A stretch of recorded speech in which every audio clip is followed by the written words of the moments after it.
வணக்கங்க. இன்றைக்கி மிளகா செலவு வறுத்து மட்டன் குழம்பு இப்படி வைக்கிறது எப்படி செய்யலான்னு பார்க்கலாங்க. அதுக்கு முதல்ல தேவையான மசாலாவுகள் எடுத்து வச்சுக்கலாம். வரமிளகா ஒரு 10-20 மிளகா எடுத்து வச்சுருக்குறேங்க. மிளகா பழைய மிளகாங்கிறனால கொஞ்சம் கலர் கம்மியாக தான் இருக்குது. மல்லி 50 கிராமுக்கு கம்மியாக எடுத்து வச்சுருக்குறேங்க. 1 கிலோ மட்டனுக்கு 50 கிராம் மல்லி போடணும். நான் 3/4 கிலோங்கிறனால ஒரு 40 கிராம் அளவு எடுத்து வச்சுருக்கிறேன். 2 ஸ்பூன் சீரகம், ஒரு 1/4 ஸ்பூன் அளவு மிளகு, கொஞ்சம் கருவேப்பிலை எல்லாம் எடுத்து வச்சுக்கலாங்க. இது கூட சோம்பு, ஒரு 1/2 ஸ்பூன் சோம்பு, ஒரு பட்டை, 3 கிராம்பு, கொஞ்சம் கசகசா, மட்டன் 3/4 கிலோ, சின்ன வெங்காயம் 1/2 கிலோ அளவுங்க உளிச்சது. ஏன்னா சின்ன வெங்காயம் போட்டால் தான் இந்த மசாலா அரைச்சி வைக்கிற குழம்புக்கே நல்லாயிருக்கும்.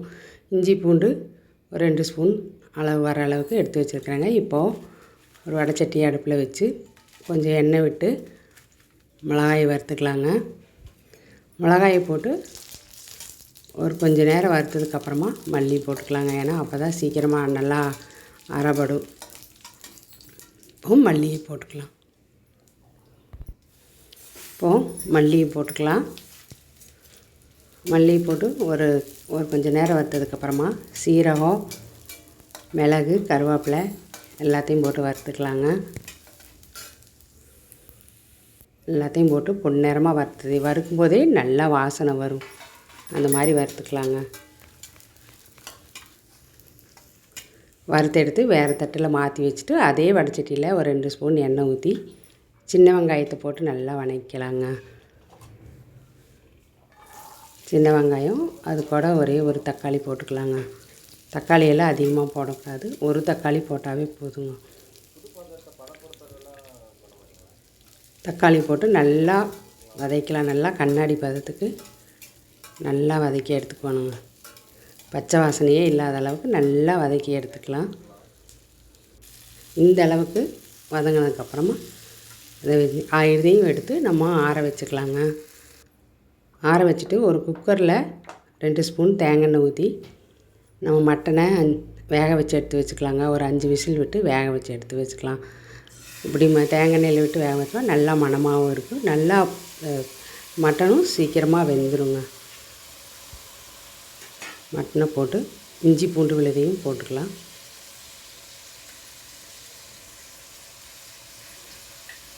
கொஞ்சமாக மஞ்சத்தூள் போட்டுக்கலாங்க. கொஞ்சமாக மஞ்சத்தூள் போட்டு நம்ம நல்லா கிளறி விட்டுக்கலாம்.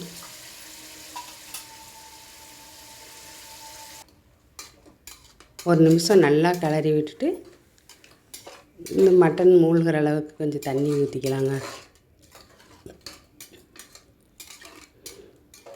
மட்டன் மூழ்கிற அளவுக்கு தண்ணி ஊற்றிட்டு அதுக்கு தேவையான அளவு இந்த மட்டனுக்கு அளவான உப்பு போட்டுக்கலாங்க. உப்பு போட்டு 5 விசில் விட்டு வேக வச்சு நம்ம எடுத்து வச்சுக்கலாம்.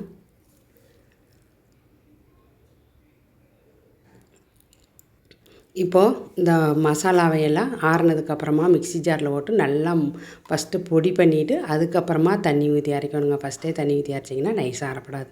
இந்த அளவுக்கு நைஸாக அரைப்பட்டதுக்கப்புறமா நம்ம வதக்கி வச்சுருக்கிற வெங்காயத்தையும் தக்காளியும் போட்டு மறுபடியும் நல்லா நைஸாக அரைச்சி எடுத்துக்கலாங்க. இப்போது ஒரு பாத்திரத்தில் நம்ம அரைச்சி விட்ட மசாலா 5 விசில் விட்டு வேக வச்சு எடுத்த மட்டனையும் எல்லாம் ஒன்றா கலந்து வச்சுக்கலாங்க. நல்லா ஒன்றா கலந்து நம்மளுக்கு தண்ணி எவ்வளோ தேவையோ அந்த அளவுக்கு தண்ணி விட்டு இதுக்கு தேவையான அளவு உப்பும் போட்டுக்கலாங்க. உப்பும் போட்டு இந்த குழம்பு நல்லா 1/2 மணி நேரம் நல்லா காயணுங்க. அப்போ தான் நல்லா பச்சை வாசனை போய் குழம்பு நல்லா ருசியாக இருக்கும். இடையில நம்ம அப்படியே கிளறி விட்டுக்கலாம். இப்போது இன்னொரு வடைச்சட்டியில் கொஞ்சம் ஒரு 1/2 ஸ்பூன் சோம்பு, பட்டை, ஒரு துண்டு பட்டை, ஒரு 3 லவங்கம், கொஞ்சம் கசகசா இதெல்லாம் அதிகமாக அளவாக போட்டுக்கலாங்க. ரொம்ப போட்டாலும் வாசனை ரொம்ப அதிகமாக இருக்கும். அளவாக போட்டோம்னா நல்லாயிருக்கும். இதெல்லாம் போட்டு நல்லா கொஞ்சம் சூடு வர அளவுக்கு வறுத்து எடுத்து நம்ம 1/2 மூடி தேங்காய் நமக்கு எவ்வளவு தேவையோ அந்த அளவு அதுக்குள்ளே போட்டு நம்ம நல்லா அரைச்சி எடுத்து வச்சுக்கலாங்க. குழம்பு இந்த அளவுக்கு எண்ணெய் விட்டு வர அளவுக்கு நல்லா குழம்பு காஞ்சதுக்கப்புறமா அரைச்சி விட்ட தேங்காயை ஊற்றி தேவையான அளவு நம்ம கொஞ்சம் தண்ணி வேணுனாலும் கலந்துக்கலாங்க. இல்லை இதே அளவு கெட்டி வேணுனாலும் இப்படியே வச்சுக்கலாம். தேங்காய் ஊற்றி ரொம்ப நேரம் கொதிக்க விடக்கூடாதுங்க. ஒரு கொதி கொதிச்சா போதும். அதுக்குள்ளே நம்ம தாளிச்சுக்கலாம். வடச்சட்டி வச்சு கொஞ்சம் எண்ணெய் ஊற்றி கடுகு போட்டுக்கலாங்க. கடுகு பொரிஞ்சோடனேயுமே நம்ம கருவேப்பிலை தலையும் மல்லித்தலையும் போட்டு நல்லா மொறு மொறுன்னு ஆனதுக்கப்புறமா குழம்புல கலந்துக்கலாங்க. இதை தாளித்து விட்டு ஒரு கொதி கொதிச்சா போதும். இப்போ நம்ம குழம்பு ரெடி ஆயிடுச்சு. இதை நம்ம தனியாக கூட மட்டனை தனியாக கூட எடுத்து வறுத்து வறுவலாட்டம் கூட வறுத்துக்கலாங்க. இல்லை அப்படியே கூட சாப்பிட்லாம், நல்லாயிருக்கும். இந்த வீடியோ பிடிச்சிருந்தா லைக் பண்ணுங்கள், சப்ஸ்கிரைப் பண்ணுங்கள், கமெண்ட் பண்ணுங்கள். நன்றி.